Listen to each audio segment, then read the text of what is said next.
Hi. Okay, so let's walk through the thought model. This concept was developed by the Life Coach School founder, Brooke Castillo, and it has been taught to and used in thousands of practices around the world, and it is wildly successful. I have used this method myself every single day, and in almost every single session with my clients, I use this model as well.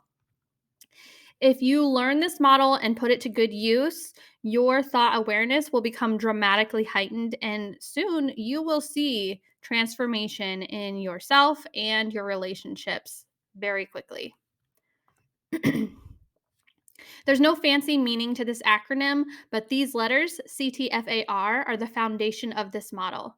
We're going to go through an example in a couple minutes, but let's review the foundation of this model first. So, starting with C up there, we're identifying circumstances, and that's going to be anything that's factual. It's got to be something you can measure or that other people can observe as well.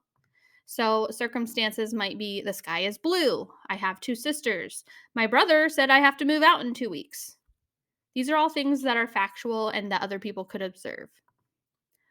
A thought is a narrative in your mind associated with the circumstance. It's going to be subjective to your own mind and it may not align with what other people are thinking or observing. So you might think the sky is beautiful. My sisters are rude. My brother is a jerk for kicking me out. You get it? And of course, F represents feelings related to the situation. So this is going to be your feelings. It's subjective to only how you feel about the situation. Sometimes we confuse our thoughts and feelings. So, for example, I might ask a client for a feeling and they'll say, "Oh, I feel like I want to scream." But this is actually a thought. And so if you're thinking, "Oh, I feel like I want to scream," then the actual feeling would be anger. Make sense? So here are a few examples of feelings. The sky is beautiful. So maybe you feel peaceful. You're thinking, my sisters are rude. So maybe you're annoyed. Or my brother is a jerk for kicking me out. Maybe you're feeling frustrated in that situation. The action line represents what is happening in the moment of the circumstance, and the result line represents the outcome of the entire situation as a whole. The actions and results can get a little difficult to determine without practice. So, if you begin by focusing on CTF, circumstance, thought, feeling, we can work through actions and results in our sessions together, or you're also going to be given a worksheet to practice this on as well. To avoid confusion, I'm going to show you an example of the whole model. And that way you can see how action and results differ. So, I'm not going to put those up here just yet. And we're almost there, I promise. But first, you need to know this. This is important. Some people say that you have the ability to control your thoughts. And I am here to tell you that is not true. You cannot control your thoughts. If I told you to think about your favorite color tomorrow at 5:36 p.m., there is no way you're going to be able to do that unless you set some sort of reminder or alarm clock. And that is because you cannot control your thoughts. If I said to you, do not imagine a pink elephant right now, you're probably at least picturing some sort of elephant in your head. And this is because your subconscious mind cannot process negatives, and therefore you cannot control your thoughts. What you can do, what you can do is change your thoughts and your thought reactions. What you can do is change your thoughts and your thought reactions. Most people think that circumstances cause their feelings, but that's not true either. This is the example we're going to use for this model. We're getting into it now, okay? My brother said I have to move out in 2 weeks. Many people might say, I'm so frustrated because my brother said I have to move out in 2 weeks, which automatically connects the feeling to the circumstance. What they're failing to do here is recognize the thoughts that are occurring with that circumstance. So let's see what happens when we remove the belief that circumstances cause feelings. Okay, we're stopping that right now. What are you thinking about the circumstance? My brother said I have to move out in 2 weeks. Maybe you're thinking, my brother is such a jerk for kicking me out. Look familiar? And because of that thought, your feelings might be frustration and anger. Is this starting to make sense? You're not frustrated because your brother is kicking you out in 2 weeks. No, no. You're frustrated because you're thinking he's such a jerk for doing it. So let's add our actions and results in here to show you the full thought model. What action could occur from feeling frustrated and angry about your brother telling you to move out in 2 weeks? Well, there's a lot of different options. You could yell, you could leave early, you could beg him to let you stay. There's lots of ideas here. So, in this example, we're going to say you're angry and frustrated, so you yell at him. So, you and your brother are yelling at each other and you're all upset because you have you have to leave, and your brother's all upset because you're disrespecting him in his house. And so, how is this going to end? Well, let's say your brother sticks to his guns and he says, okay, no, you have to move out in 2 weeks. This is it. So you give in and you start planning on where to go, but there's a lot of tension and a crack in your relationship with your brother, all because of this argument, right? This is the unintentional thought model. This is the natural reaction you have based on how you were raised, reactions you've observed by prominent people in your life at a young age, and what society has taught you is normal.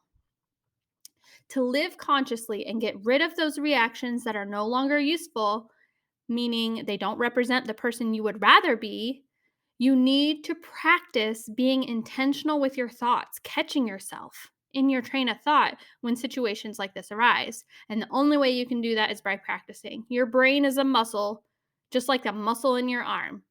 You can't go to the gym and do it one time and expect your muscle to get bigger. You've got to practice this over and over. And that's how it's going to happen automatically for you. It works, I promise. So take a look at this. I've kept the circumstance the same because this is the constant. My brother said I have to move out in 2 weeks. That doesn't change. You can't control that. So, next, you need to decide how you would rather feel about the situation. You're allowed to be upset because the situation might be stressful, but it's healthier to acknowledge and validate those feelings and move on. Marinating on feelings like frustration and anger and your brother being a jerk, that's just going to throw your body into fight or flight mode, which isn't useful for anyone, especially if it happens all the time. So, what if you would rather feel understanding and at peace with his request? Now you can decide what you need to think instead that's going to allow you to feel at peace or understanding. So, remember, the circumstance doesn't cause your feelings. You can't just change what happened, but you can change your thought. So take a look here. Now you're going to think, well, this isn't an ideal situation, but I get it. So I'm just going to look at my options, I guess. It doesn't have to be a sunshine and rainbows thought. Maybe getting kicked out of your brother's house isn't a great thing. It doesn't have to be like, oh, yay, I'm getting kicked out. It can be a neutral thought as long as it leads to a more peaceful feeling, right? So check out the actions and results just by shifting your thought a little bit. So before, when you were frustrated and mad, you got into an argument and ended up with tension and maybe even a bad relationship with your brother. But just by changing your thought, maybe you're going to lead to a conversation with you and your brother where he gives you advice. Maybe he'll give you some other options about how things could be easier for you or give you ideas that you hadn't thought of on your own. That's the action, the conversation. And as a result, he extends your move out date to 1 month. So he's giving you time to line up whatever your best option is. See how that's happening? This is the intentional thought model. You're just shifting the way you think about the situation a little bit, which results in how you feel being a little more calm or happy or understanding or at peace. And as the actions and results end up more positive as well, right? So something like this model shift, It can be done by setting aside some time each day to observe something that happened that day or even the day before that wasn't great and reworking how you thought about it. Once you've practiced this a few times, you're going to be able to catch yourself in the moment and shift your thought in order to shift your feeling about it. This isn't necessarily an easy thing to do, which is why having a life coach is helpful. But soon, as you do this, you're going to become aware of your thoughts. And it's going to become so natural that you do it without even thinking. You're creating new pathways in your brain. You're getting rid of the stuff that's not useful and you're creating new pathways in your brain that allow you to naturally react to things the way that you were hoping to, the way that's going to create a positive outcome for your life now. So, in the description below, there is a worksheet that goes through the examples again and then gives you some space to do these models on your own. So, if you have any questions at all, please reach out to me. I would be happy to help you fill in any of this. All I need to know is your situation or maybe even your feeling. We can start with any of those and work back from there. Talk to you soon.